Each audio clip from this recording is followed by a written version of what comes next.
At magandang hapon po sa inyo lahat. Kamusta po kayo? Okay po. Kaninang umaga, one of the significant, very, isa sa mga milestone ng church natin. So we have installed two full-time workers in our church. Inassign namin sila sa kanilang mga designated ministries. So ngayon, in-install po natin si Pastor Jim Bitangkol as an assistant pastor in pastoral care and sa pastoral administration. So si Pastor Jim is there. Yung nag-pray po sa atin kanina, palapakan po natin ng Panginoon. So he'll be working with me, doing all the mga assimilations ng ating church, membership, yung mga administration ng pastoral thing. So siya po yung mga kasama natin. Kami magbe-visit, kung pwedeng everything about sa church. So maasahan po natin si Pastor Jim. At ganoon din po, by the way, Pastor Jim, no, nag-serve po siya as a youth pastor ng church natin for how many years then? And during the pandemic, we installed him as the youth pastor, and ngayon is iba yung pinagagawa sa kanya ng Panginoon. At ang pumalit sa kanya, walang iba kundi si Amiel. Amiel, please be recognized. We appointed her or installed her as our youth director. So at saka as a youth director and missions coordinator. Yan, kasi kung gusto mag-missionary.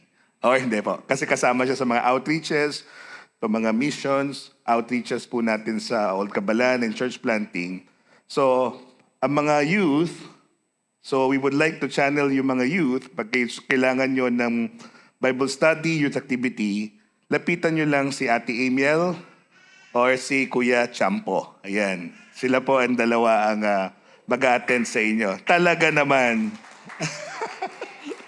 Okay, so welcome po ulit this morning. Praise God for the development of our church. Continue to pray for the people serving in our church. Ito mga kapatid natin na ito, they gave up their profession to serve the Lord in the full-time ministry kasi it's a call. It's a sacred calling of the Lord. Minsan kahit ayaw natin, pag yan ang plano ng Panginoon, hindi makatakas. So mas maganda nga, nagawin ng kalooban at sundin ng kalooban ng Panginoon sa ating buhay. Amen? Kaya, ganun din, ang mensahe natin ngayong hapon na ito. Isa sa mga pinasasalamatan ko sa Panginoon is dinala niya tayo dito sa Freeport Zone. Simula nung simula ang church natin, dito na tayo dinala ni Lord sa Freeport Zone. At ngayon, nagbukas ng Panginoon sa atin ng ministry, hindi lang sa mga local residents natin, pati na rin sa mga iba-ibang nationalities. Noong mga nakaraang linggo, nakita natin may mga umaten sa atin, no? Mga servicemen, mga navies, mga people in the military, mga American friends. At ngayon, meron din na talaga nakatira na rin dito sa Subic Bay area. Katulad ni Kenny. Yeah, Kenny is there, ating drummer, praise God. So he's involved in the ministry, he was from the Navy. And also, Brother Carl there is the U.S. Navy retired. And they are part of our church family. So we thank God for opening doors of opportunities for us to minister to different nationalities, sa iba-ibang nationalities. And I find it fascinating kasi nung isang linggo, last day na nung isang mga kaibigan natin sa service, meron akong naging kaibigan na kilala. His name is Antonio. Nasa Navy siya. So nakausap ko siya. Tapos he was thanking the Lord for the time here, for the great worship time together. Tapos sabi niya, I'm excited to go home. Sabi niya, you know what? Isang nakalulungkot na balita, sabi niya. He has not seen his wife. Hindi pa niya nakikita yung pamilya niya for 9 months already. 9 na buwan. Hindi niya nakikita yung kanyang asawa at saka anak. Sabi niya that common ito sa kanila, sa kanilang mga crew. Dahil nasa layag sila, nakalayag sila. So I really appreciate, una yung dedication nila yung kanilang pag-demonstrate nila ng kanilang serbisyo, di ba? Pagpapasawalang bahala nila yung kanilang mga sariling nais para maglingkod sa kanilang bayan at paglingkuran ng mga taong pinupuntahan nila. Sacrificing so much for the cause that far exceed their own individual desires. So, araw-araw, alam niyo po, each day they confront mga challenges, risk, no? Mga panganib. Pero willing silang ibigay ang kanilang buhay, yun yung kanilang commitment para sa paglilingkod at pagtatanggol sa kanilang bansa at sa mga tao. So, eto mga kapatid, ipinakita nila yung kanilang selfless obedience or commitment sa kanilang bansa at sa mga tao. Alam niyo, habang ina-analyze ko ito at pinag-aaralan, pumasok sa aking isip, yung the best na example ng selfless obedience. Ito'y walang iba kundi ang Panginoong Jesus. Diyos siya, nagkatawang tao, at pinakita niya sa mga tao kung paano sumunod sa Diyos Ama ng walang pag-aalinlangan at walang pag-iimbot. Take note, no? Binibilang nila yung mga Tagalog kung malalim. At naniniwala naman ako, so naiintindihan ninyo. So in the Garden of Gethsemane, nakikita natin na si Kristo nag-struggle. Nag-struggle siya, nanalangin siya sa Panginoon kasi haharap siya sa isang pagsubok na hindi pa naranasan ng ibang tao. O pagsubok na napakahirap. Marahil naranasan nyo, pero sobrang hirap nito. At higit sa lahat, is yung papasanin niya yung kasalanan ng sangkatauhan. Hindi natin lubos maisip, paano mangyayari ito? Pero dadalhin niya ang kasalanan mo, kasalanan ko, kasalanan ng mga tao noon, kasalanan ng mga taong hindi pa pinanganganak. Ipapakita ni Kristo Jesus paano niya dadalhin ito sa krus ng Kalbaryo. So he prayed earnestly, nanalangin siya ng taos-puso, at sinabi nga sa mga ibang passage, pinawisan siya na pakasinlapot ng dugo. Pero hindi yung dugo, pero malapot talagang na stress. Sobrang stress. Sobrang anxious ng Panginoon. Feeling the weight of His mission. Pero ginampanan niya. Sinunod niya yung commitment niya, yung layunin niya na sundin ang kalooban ng Diyos Ama. So ang title ng ating message ngayon ay Selfless Obedience. Sermon number 7, pang-7 na po ito. Ng Follow Jesus, Unveiling His Character na sermon series po natin. I-explore natin today, isa na naman na katangian or characteristics ng Panginoon na dapat nating gayahin ang kanyang pagsunod sa kalooban ng Diyos Ama. Our passage is found in Matthew chapter 26, verses 36 to 39. Maaari po ba tayong tumayo at sundan natin itong video na ito sa pagbabasa ng salita ng Diyos. Matthew chapter 6, verses 36 to 46. Then Jesus went with his disciples to a place called Gethsemane, and he said to them, "Sit here while I go over there and pray." Yes, Master. Yes. He took Peter and the 2 sons of Zebedee along with him, and he began to be sorrowful and troubled. Then he said to them, My soul is overwhelmed with sorrow to the point of death. Stay here and keep watch with me. Going a little farther, he fell with his face to the ground and prayed, My Father, if it is possible, may this cup be taken from me. Yet not as I will, but as you will. Then he returned to his disciples and found them sleeping. Couldn't you men keep watch with me for 1 hour? He asked Peter, Yes. Watch and pray so that you will not fall into temptation. The spirit is willing, but the flesh is weak. He went away a second time and prayed,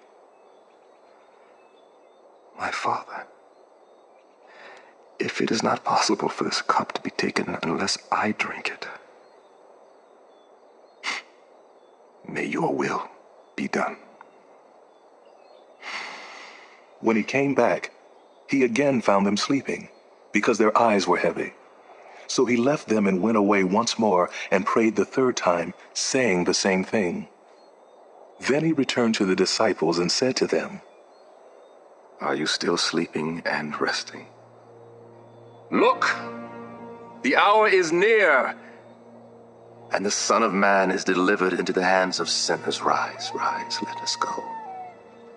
Here comes my betrayer. While he was still speaking, Judas, one of the 12, arrived. With him was a large crowd armed with swords and clubs, sent from the chief priests and the elders of the people. Now the betrayer had arranged a signal with them. When I kiss is the man. Arrest him. Going at once to Jesus, Judas said, Greetings, Rabbi. and kissed him. Jesus Po tayo. Panginoon, maraming salamat po dahil ang salita mo ay makapangyarihan at ito'y nagbabago ng aming mga buhay. Pinapakilala mo sa iyong mga salita kung sino ka at ano yung kaya mong gawin.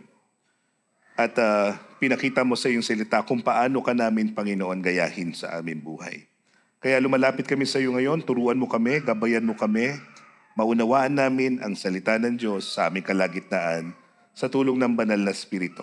Ito pong aming dalangin sa pangalan ni Jesus. Amen. Ngayon, ang dapat po natin tandaan sa mensaheng ito pong statement na ito. Jesus is selfless love. Okay? Ang Panginoong Jesus ay nagmamahal ng walang pag-iimbot. So, una, tingnan natin yung struggles ni Jesus Christ dito sa mga talatang ito. Ayan. It's okay. It's alright. Nahihitan si baby. So, yung background po ng passage dito ay ito na po yung huling mga oras ng ating Panginoon. Okay, malapit na siyang ipako sa krus. So, una, ang ginawa nila, nag-Lord's Supper muna sila, yung Lord's Supper. At kumain sila, pina-explain niya yung kanyang gagawin sa krus ng Kalbaryo sa kanyang mga disipulo. Sinabi niya rin doon na merong isang disipulo niya na magbe-betray sa kanya o ipagkakanulo siya ng isa sa kanyang mga disipulo. Ang pangalan niya ay si Judas. At dito din, on the way to Mount Olives, naglalakad na sila papunta Mount Olives, no? Sinabi niya rin na si Pedro ay i-deny siya 3 times. So alam na ng Panginoon kung ano yung mangyayari. Okay? At na-predict niya na kung ano yung mga mangyayari. So ngayon, nung dumating na sila sa lugar, ang tawag ay Gethsemane. Itong Gethsemane Garden po ito.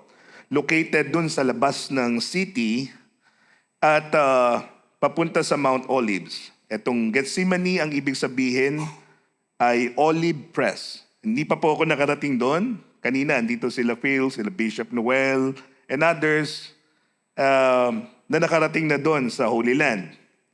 Hindi natuloy yung plano namin ni Nick eh. So, siguro in God's time, makapunta sa Holy Land.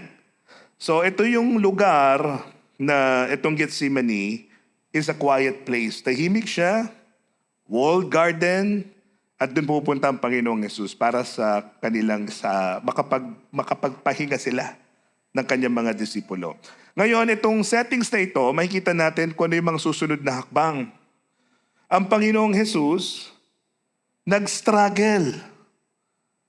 Nag-struggle, nahirapan siya sa sitwasyon na iyon na kanya pong hinaharap. Bilang isang tao. Kasi Diyos yan na nagkatawan tao, parang ikaw may struggle ka, may nararamdaman ka, may iniisip ka, ikaw ay nasasaktan, ikaw ay nagugutom, ikaw ay nauuhaw. He's a personal being. He was struggling.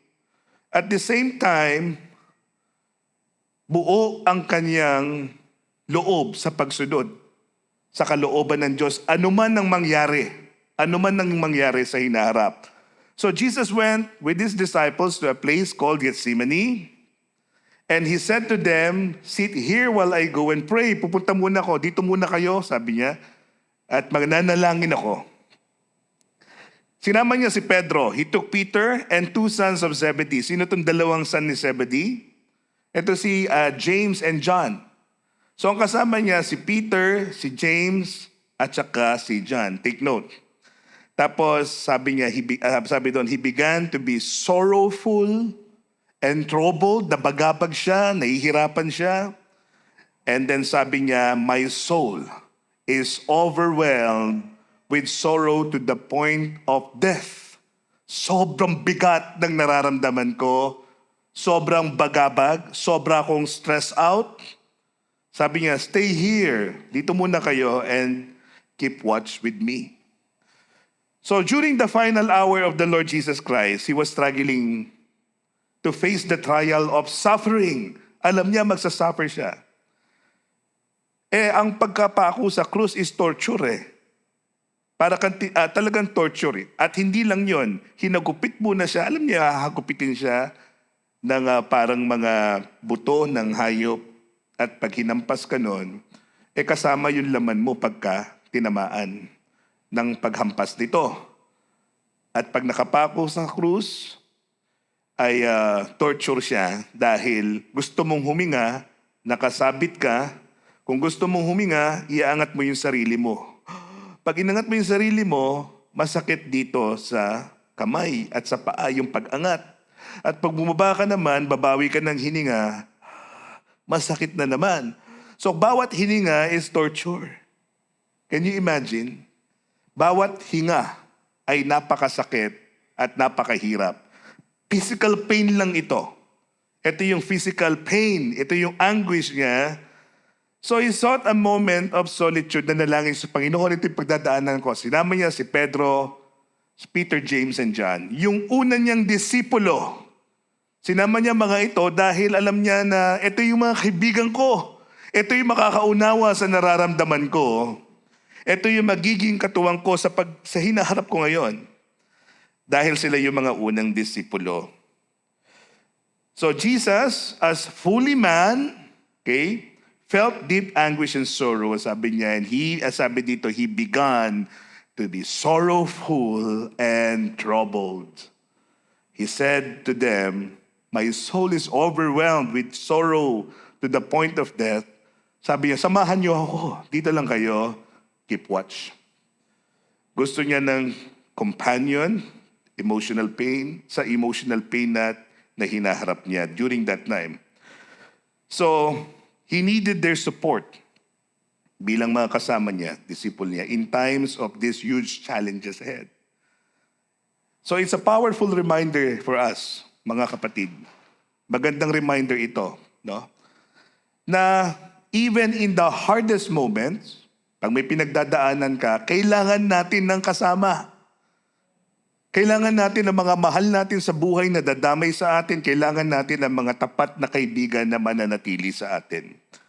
At napakalaking bagay nito is para sa atin. Alam niyo, I remember a time, ako din dumadaan ako sa mga trials, pagsubok sa buhay. So, I was going through trials and challenges in life. No, na-heartbroken ako. Nung hindi nag-workout yung relationship namin nung ex-girlfriend ko. So I was really heartbroken. And hindi lang yun. Okay. Our family din namin face significant struggle. During that time, mayroon ka emotional pain. Tapos yung brother-in-law ko passed away due to heart problem. So nakita ko yung paghihirap ng kapatid kong babae. At so, dahil meron siyang 4 na anak na papalakihin. So, kailangan niya ng tulong. So, kailangan naming siyang suportahan, to be with her, to guide her, comfort her. So, ngayon, habang nasa stage kami ng problema na ito, yung mother ko naman na-diagnose ng cancer sa thyroid. So, another problem, in and out sa hospitals, and the mga therapies and everything. So bombarded kami ng problema. Tapos, namatay yung lola ko. So kita ko yung pain at sa daddy ko, sa mga kapatid ko. So lahat kami na-overwhelmed with the situation. I cannot fully express yung grief. Marahil nakaka-relate din kayo sa mga ganitong sitwasyon. Trials after trials. Hindi pa tapos yung isang trials, may trials na naman. Tapos may trials ulit. Tapos may trials ulit. At ganun din, I had the great responsibility. Kailangan ko manatili dito sa Subic as a pastor. May mga taong mga humihinga ng problema nila na kailangan kong makinig. Kailangan kong ipag-pray sa kabila ng pinagdadaanan mo. So during those moments or times, minsan, as a human being, hindi mo na alam gagawin mo. Hindi mo alam kung ano yung uunahin mo. Okay? So I felt, ang explanation ko dito, yung sinabi ni Paul, when he was going through trials, hard-pressed. He was hard-pressed. I felt hard-pressed. Yung hard-pressed meaning, meron kang responsibility. Meron kang mga responsibilities na dapat mong gampanan. Meron kang stress, okay? At the same time, meron kang pain. Meron kang pain inside. You are hard-pressed. So, and crushed. So sa mga panahon na yun, kailangan mo nang kausap. Kailangan ko ng tao na makakaintindi sa akin. Minsan, ang hirap mag-share. Naghirap mag-share sa kung kani-kanino lang. Okay? At yun, somebody, I need to, mga tao na kailangan makinig sa mga nararamdaman mo. So, ngayon, I praise the Lord kasi may mga kaibigan din talaga na nakakaunawa ng nararamdaman mo at they will stay with you. They will, yung kanilang presensya at panalangin ay nakatulong. So, I was able to gather myself, took time to rest, and then move on to fulfill God's plan for me.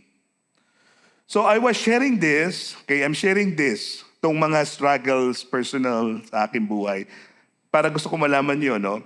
Panginoong Jesus, pinakita niya yung kanyang mga struggles. At pinapakita ko sa inyo ngayon, mga kapatid, na ang mga pastor, hindi superheroes. Hindi kami superheroes. Okay? We have our own struggles, we have our own pains, we have our own character defects and our imperfections. So, hindi namin dapat i-pretend. We cannot pretend to be someone we are not. Instead, we must be true to ourselves and to those who are counting on us, even though kami ay humaharap sa mga problema. Alam niyo, natutunan ko itong bagay na ito, kaya ko ito hinahayag sa inyo, sa Panginoong Jesus. Sa akin pong paglagong spiritual, and I have grown in my understanding of knowing my Lord Jesus Christ sa pagbabasa ko ng 4 Gospels. Nagbabasa ako ng Gospel ni Jesus Christ. I'm getting to know Jesus Christ. Alam niyo po, anong pinakita ng Panginoon sa kanyang mga salita. Jesus lived a life of authenticity. Nakuha niyo po yan. Authentic ang Panginoon. What you see, what you get. Pero totoo siya. Totoo yung kanyang sinasabi, totoo yung kanyang nararamdaman, wala siyang tinatago. Ang Panginoong Jesus, napakabuti, napakaganda. I've learned from Him and in my journey that we have nothing to prove. We have nothing to hide and we have nothing to lose. Just be yourself before God and be yourself before people, living in the truth of God's grace in your life. So, ang Panginoong Jesus, no, He wasn't afraid. Hindi siya takot. Pakita yung nararamdaman niya. Kahit sa mga tagasunod niya. Kasi ang mga panahon ngayon, sa panahon ngayon, pag nagpakita ka ng kahinaan, di ka susundin. Di ba? Hindi dapat magpakita ng kahinaan. Kailangan laging composed, laging marunong, laging malakas. Durog na sa loob. Lalabas din yan. So, Jesus was never afraid to show His feelings. He was authentic. He wept. Umiyak siya nung namatay si Lazarus. Nag-grieve siya, nagluksa siya nung namatay si John the Baptist na propeta na pinsan niya rin, pinugutan ng ulo. Now, nagalit ang Panginoon, He demonstrated, nagalit siya, pero yung pagkakagalit niya, galit siya sa mali. Okay, kasi maraming tao nagagalit. Nagagalit na lang, na walang dahilan. Pero siya, nagalit siya, binaliktad niya yung mga lamesa, dahil ginawang palengke yung templo. Righteous anger. Pinakita niya yung kanyang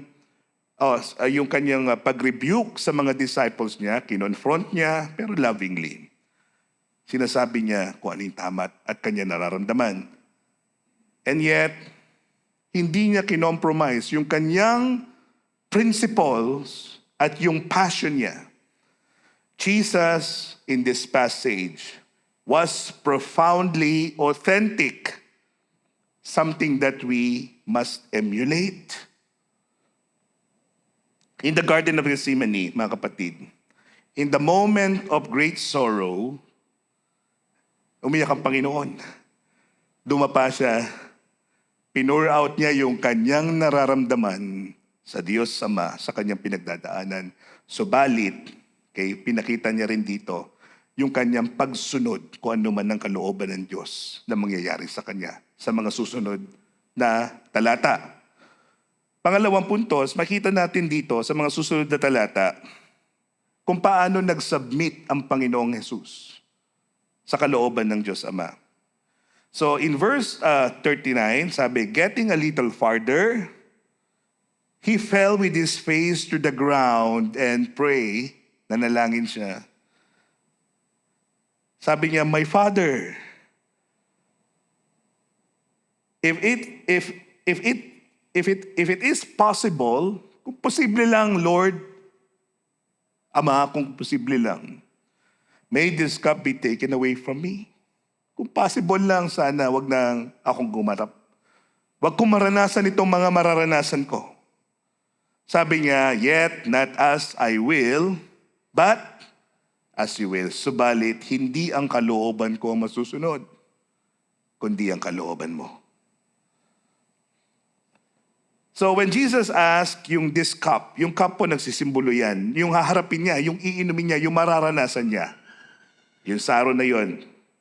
The cup symbolizes the suffering he was about to endure.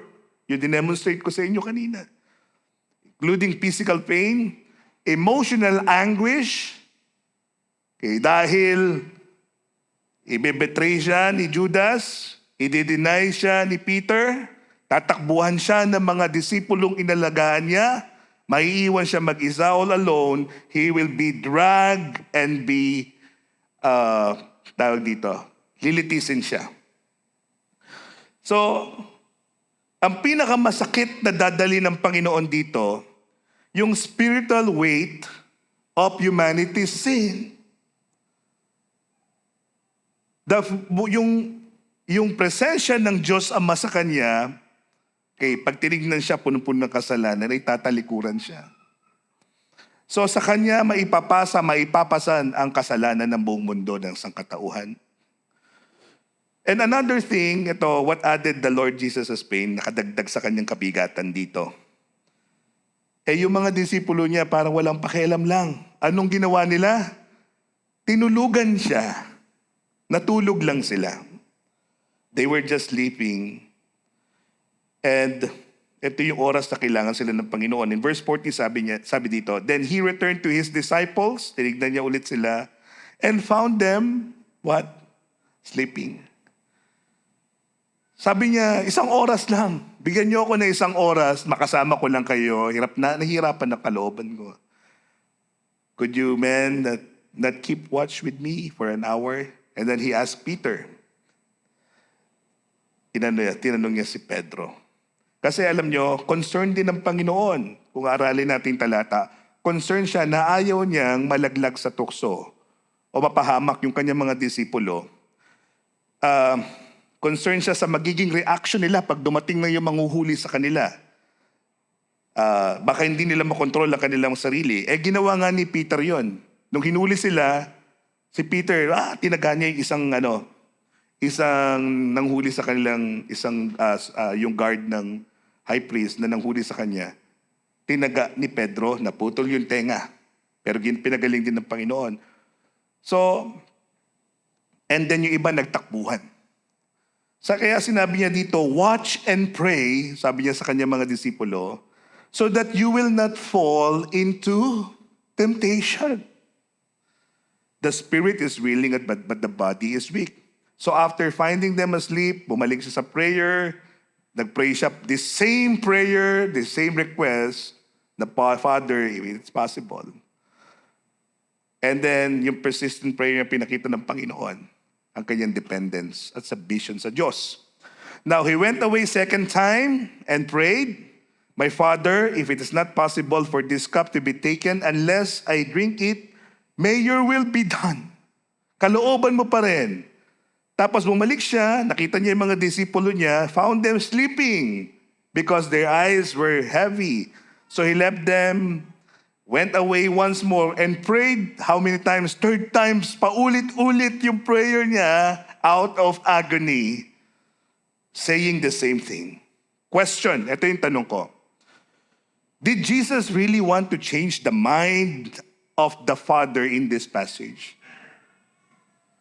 Sinasabi niya, Lord, kung magbabago pa ba yung paraan natin para iligtas ang sangkatawan, yung ba yung nais ng Panginoon dito? Did Jesus want to change the process of His sacrifice to redeem mankind? Yung ba yung hinihingi ng Panginoon dito na mabago? Na hindi na yung dugo niya yung mabububo sa krus ng Kalbaryo, hindi na siya maghihirap. Para bang sinasabi ng Panginoon dito, ng Panginoong Jesus, Father, is there any other way? May iba pa bang paraan? Yung ba yung gusto ng Panginoon, ang ibig sabihin niya na nanalangin siya rito? Mga kapatid, makinig po tayo. Alam niyo po, si Jesus, ang Panginoong Jesus, He knew that it was a done deal. Prophesied na ito. Ito yung mangyayari sa Kanya. Okay? Hindi na mababago kung ano yung plano ng Diyos at kung ano yung mararanasan niya sa krus ng Kalbaryo. It was a done deal. He knew that He was going to suffer death. So, nanalangin siya, He uttered those words out of agony because He was in anguish, nahihirapan siya, subalit His heart was ready. His heart was obedience and ready in full submission to the will of the Father. Unwavering yung kanyang commitment. Mga kapatid, hindi ko alam sa inyo, subalit sa aking personal na paglakad sa Panginoon, I discovered, the hardest prayer to utter to God, ang pinakamahirap na panalangin sa Diyos in all situation is itong panalangin ng Panginoon. Not as I will, but as you will. Naibigkas mo na ba ito sa iyong puso, sa iyong pag-iisip, na nanalangin ka, Panginoon, hindi po yung kalooban ko yung masusunod, kahit gusto ko, kundi ang kalooban mo. Okay, sabihin mo sa kanya, Lord, you know the desires of my heart. Alam mo lahat ng nandito, wala ko maitatago sa iyo. Alam mo na totoo ko sa iyo, Panginoon, I truly want this job. O kaya itong business venture na ito, wala akong selfish ambition dito, Lord. Only for the comfort of my family. Yet, Panginoon, kung kalooban mo ito, masunod nawa. Kung hindi, ay tatanggapin ko. Hindi ang kalooban ko masusunod. Sa sitwasyon na to, O Diyos, kundi ang kalooban mo. Lord, I'm fighting a tough battle with my health. Gusto ko pong gumaling, Panginoon.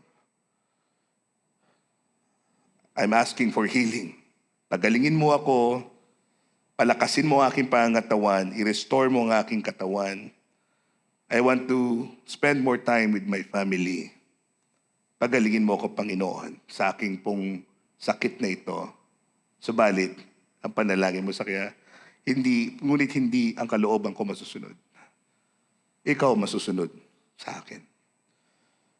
So, in times of trials, napanalangin mo ba yung ganito mga panalangin? Panginoon, kalooban mo sunod, hindi ang kalooban ko. Mga kapatid, in moments like this, okay, we can emulate the prayer life of Jesus Christ. Pag may pinagdadaanan ka, na hindi ka sigurado kung ano mangyayari, you can emulate, pwede mong gayahin ang panalangin ng Panginoong Jesus. Okay? He fully submitted to the will of the Father in times of uncertainties. Sa kadalasan, alam nyo, nakikita natin ang ating mga sarili sa mga kanyang mga disipulo. We are sleeping rather than praying. Ganito nakikita natin sa ating buhay. In this passage, even though, alam nyo, ang Panginoong Yesus pagod sa ministry, attending to the needs of the people, wala pa siyang tulog noon, ha? Galing sila sa ministry, nag-spend time siya with his disciples, meeting them, yung personal time niya. Subalit kahit pagod siya, kahit may nararamdaman ng Panginoong Jesus, in his humanity, okay, he didn't neglect the most important hour in his life. Ano yon? His intimate time with the Father. Spending time with his Father. His prayer life. In moments of joys and sorrows, alam niyo, we are called to surrender our desires and ambition, trusting that His plan is greater than our own. Mas alam ng Diyos ang best. Alam niya ang bukas para sa atin. So, kung may pinagdadaanan ka, your path is unclear, marami kang nararamdaman, nakabigatan sa iyong puso, just surrender to the Lord. Simply surrender to God in prayer because prayer is an act of what? Submission. Submission to His will. And Jesus showed submission to the will of the Father by accepting the inevitable. Yung mga bagay na hindi natin kayang baguhin, ikaw na lang, sa iyo na lang ito, Panginoon. Ikaw ang may control. So, your will be done. Yung prayer na, Lord, your will be done, is a prayer of absolute surrender to the wisdom and sovereignty of God. Amen? Andyan pa po ba kayo? So sa ating huling puntos, makikita natin dito na Jesus accepted this reality, tinanggap niya kung ano yung mangyayari sa kanya. So he returned to the disciples and said to them, "Are you still sleeping and resting? Ito, huhulihin na ako. Andyan na yung magbe-betray sa akin." Sabi sa passage. At yon, binetray siya ni Judas sa pamamagitan ng halik ni Judas. So, I would like you to imagine with me. Tignan niyo po, no? Imagine, pinili ng Panginoong Hesus si Judas as one of his core group, one of the 12, minahal niya ito, tinitrain niya para maging leader ng kanyang church, maging future leader ng kanyang ministry. Pero pinagkanulo siya. The one who experienced, His love unconditionally, yung love niya and sacrifice, na-experience to ni Judas, pero binenta siya ni Judas ng 30 piraso ng pilak or 30 pieces of silver. So Judas sold to the high priest the man he has seen perform signs and wonders. He was with Jesus for 3 years. Nakita niya yung mga miracles ni Christ. He sold the man who turned water into wine. He sold the man who fed the 5,000 men beside women and children with 2 fish and 5 breads of loaves. He sold the man, who calmed the storm. He sold the man who cast out demons and healed incurable diseases. He sold the man who walked on water. Ito yung binenta niya. Ito yung pinagkanulo niya. And he sold the man na si Jesus. Nakita niya na Jesus Christ raised the dead to life, si Lazarus. Binenta niya pa rin. Anong mali dito kay Judas? He sold Jesus, the Son of the living God, for 30 pieces of silver out of selfishness, out of greed, out of focusing to self. So can you imagine yung pain ng Panginoong Jesus knowing that his friends sold him with 30 pieces of silver? And yet, ang ginawa ng Panginoong Jesus, in that moment, Jesus was willing, okay lang, to sacrifice himself out of love. So, in this passage, mga kapatid, makikita natin na we are all prone to falter and make selfish choices, especially when we are not in tune with God in prayer and God's Word. Walang gabay, walang guidance, walang presensya ng Panginoon. Pag wala na ito sa atin, nakatuon na lang sa ating pang sarili.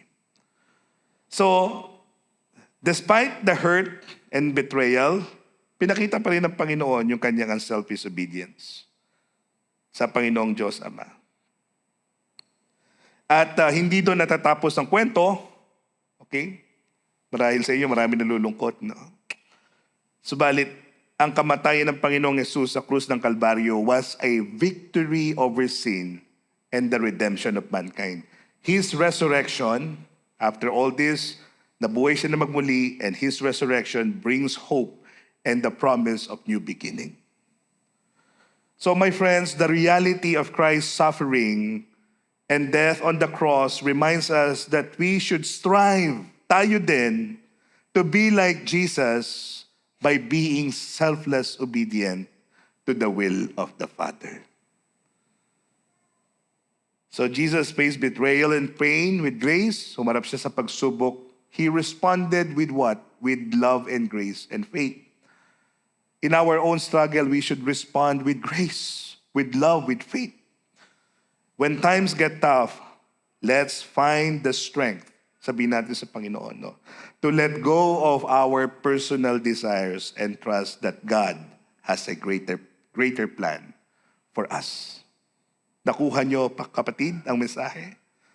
So sa akin pong pagtatapos, I would like to conclude this message by quoting yung words ni Apostle Paul. Si Apostle Paul nagpakita din ng selfless love or unselfish obedience sa Panginoon. Ginaya niya ang Panginoong Jesus nung sinabi niya sa 1 Corinthians chapter 20 verse 21. Sabi ni Apostle Paul, I eagerly expect and hope that I will in no way be ashamed, but will have sufficient courage so that now as always Christ will be exalted in my body. Sabi niya, whether by life or by death, mag-glorify ko si God. Kung kalooban niyang mamatay ako, okay lang sa paglilingkod sa Kanya. Kung mabuhay man ako, gagamitin ko ang katawang ito sa kapurihan niya. I am completely surrendered and submitted to His will. Yun ang ibig sabihin ni Paul. At sinabi niya, for me, to live is Christ. Ang buhay na ito ay para kay Kristo at kung ang kamatayan ay pakinabang para sa Kanya. Ang kamatayan ay kapakinabangan. Para kay Kristo. Ganon niya pinakita yung kanyang unselfish obedience to Christ. Ginaya niya ang Panginoong Jesus. So I would like you to understand, my friends, my brothers and sisters, po, na yung doing the will of God, ang pagsunod sa kalooban ng Diyos ay isang pribilehiyo. It is a privilege. Because God wants you to experience His magnificent power changing your life and the world around you. Following God's will, katulad ni Jesus, can make a difference. He changed the world. He saved mankind because of obeying God's will. Naalala ko lang ngayon si Phil and si May. They obey God by starting a church. Itong couple na to, their obedience to God made an impact in our lives. One man's obedience can make a great difference. Your obedience to God can make a difference in your home, sa iyong pamamahay, sa iyong tahanan, sa iyong mahal sa buhay, sa iyong community, at kung ano man ang plano ng Panginoon sa iyo. Nakuha niyo, mga kapatid. So if it is God's will, palaging God's will naman na magmahal tayo. God's will naman na magpatawad tayo. God's will naman na magpakumbaba tayo. Hindi na natin kailangan tanungin, Lord, God's will ba na humingi ako ng tawad? It is God's will.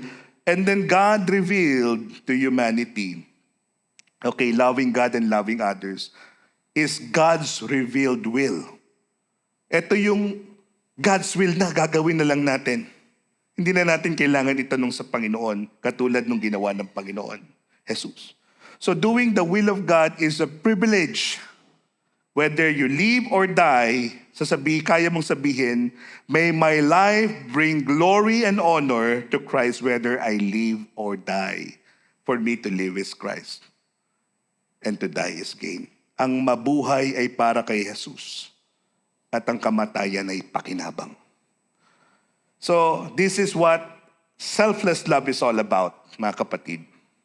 And we are called to emulate, gayahin ang selfless love ng Panginoong Jesus, reflecting His grace and compassion in the world we lived in because, why? Jesus is selfless love. Amen?